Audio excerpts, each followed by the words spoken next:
Pabili po. Ano po yun? May saltik po kayo? Ano po?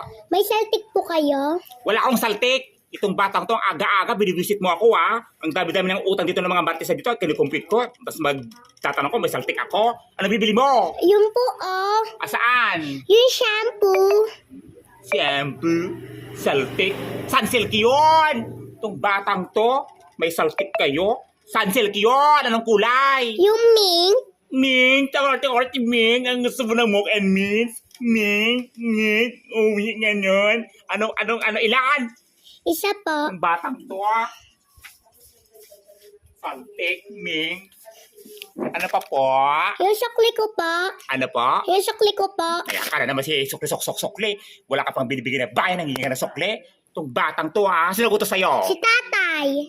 Asa ba yung tatay mo? Nandoon po, may saltik. Ay sus, bakit may saltik ang tatay mo? Kasi nag-away sila ni nanay. Ba sila nag-away? Kasi jowa mo po daw siya. Sino jowa ko? Si tatay. Nalaman ng nanay mo? Opo. Ala, nakakaloka naman. Secret lang gaya namin ng tatay mo yun. Paano nalaman ng nanay mo yun? Kasi nag-chat po kayo sa Ala, cellphone. nakakaloka naman kayo! Ayun! Nabasa ng nanay mo? Opo, sinumbong niya kayo sa pulis. Nakukulong na ako. Wala na akong reputasyon. Kaya sinasabi ko sa inyo, pag nag-chat ako sa inyo, i-delete niyo po agad. Nasa ba yung tatay mo? Nandoon pa, tinatawanan ikaw. Tiyatawanan niya ako? Opo. Bakit? Kasi ang pangit niyo daw po. Ay, sus! Ang pangit ko, nakakaloka kayo? Pangit daw si Bakla? Ganon?